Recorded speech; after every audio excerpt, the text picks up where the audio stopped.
No. 8.8 billion US dollars.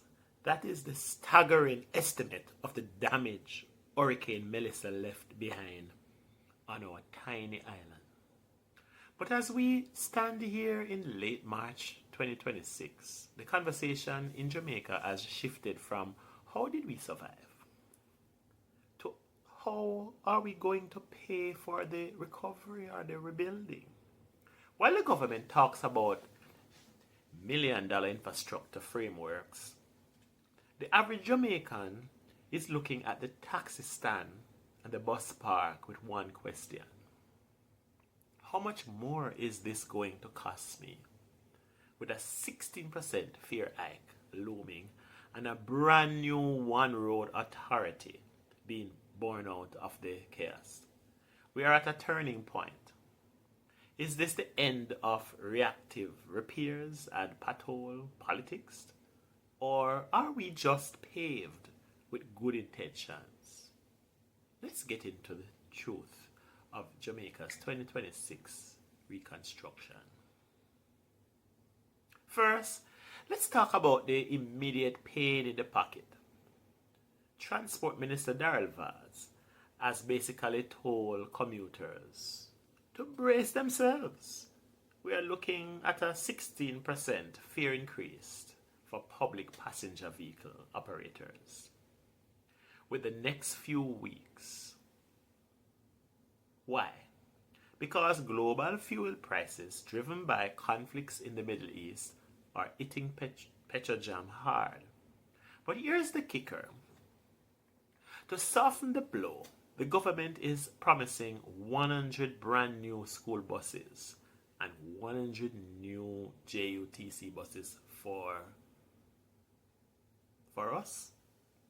No, we have heard new buses are coming before, right? But this time they are scaling back from 150 to 100 because of the Hurricane Melissa budget reality. It's a classic Jamaican balancing act. The operators say they can't survive without the hike.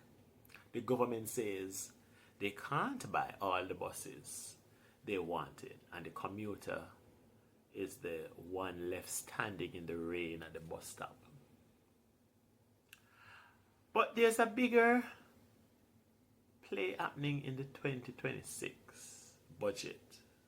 Prime Minister Andrew Holness has announced the One Road Authority, ORA. For decades, Jamaican roads have been a joke of fragmentation. Really a joke.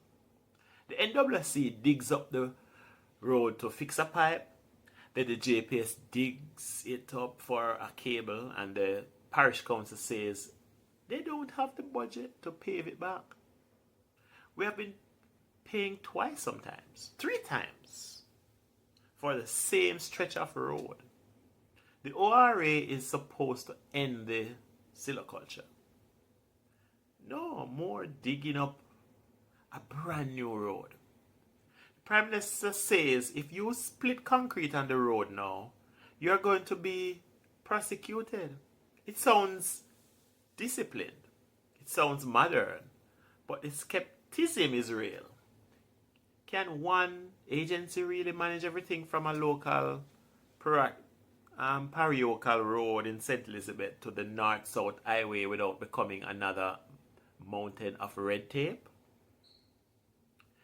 To fund all of this, the government just launched FAST, Jamaica Facilitated Acceleration of Strategic Transformation, that is it is called. This is a dedicated pathway for massive investments, projects which, worth over 150 million US dollars. They are targeting energy, digital infrastructure, and even desalination, with 50% of 5-star hotels still closed after Melissa. The recovery, as I said, isn't just about fixing roofs. It's about inviting big global capital to take over that heavy lifting. But as we open the door to these unsolicited proposals from private investors, we have to ask, who is this growth for? Is it to build more resilient parks for tourists? Or is it to ensure the man in Jonestown or Flankers has a road that doesn't wash away every time a tropical wave passes? Jamaica in 2026 is really a nation, trying to build back better while carrying every depth of old habits. We have one road vision, but we also have 16% fare hike. We have 100 new buses coming, but we have $8 billion damage to fix. The truth is, resilience is expensive, whether it's the price of a litre of water or a litre of gas or a taxi fare from Halfway Tree to Papine. The new normal is Jamaica is that nothing is coming cheap. Is the government finally on the right track with this integrated planning, or are we just building bigger targets for the next hurricane? Drop your thoughts in the comments. Are you ready for that 16% fare hike if it means better buses? Let's talk about it.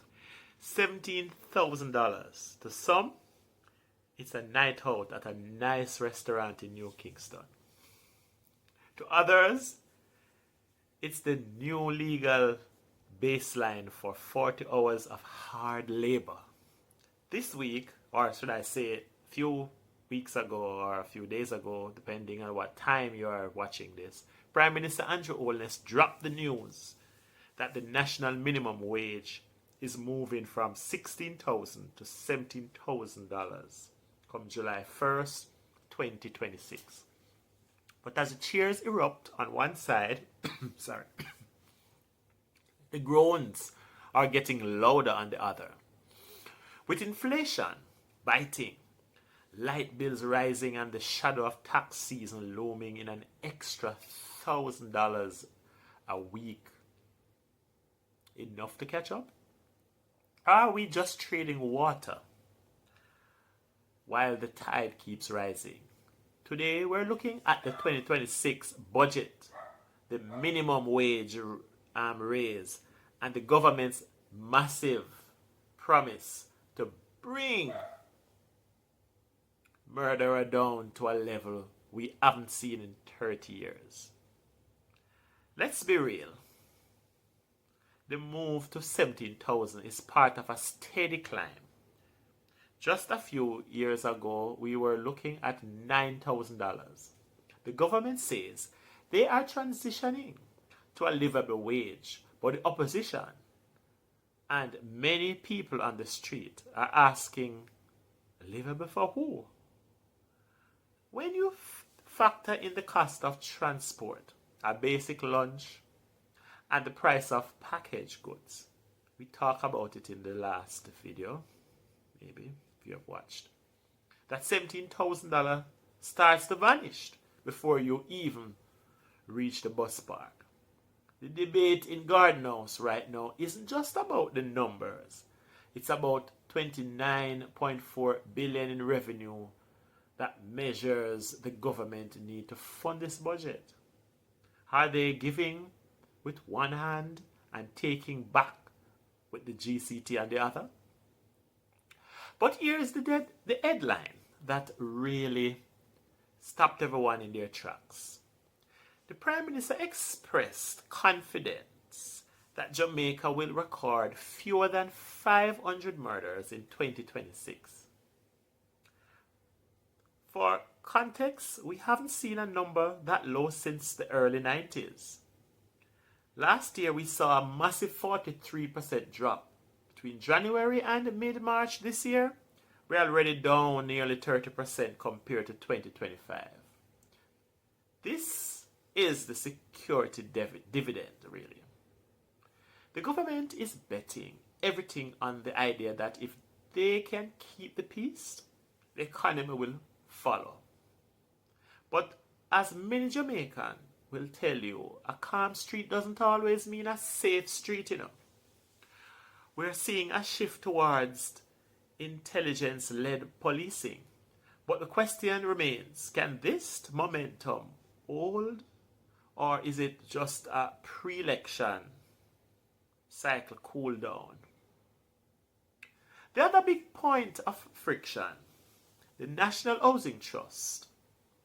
The government is continuing to pull billions from the NHT to fund the national budget.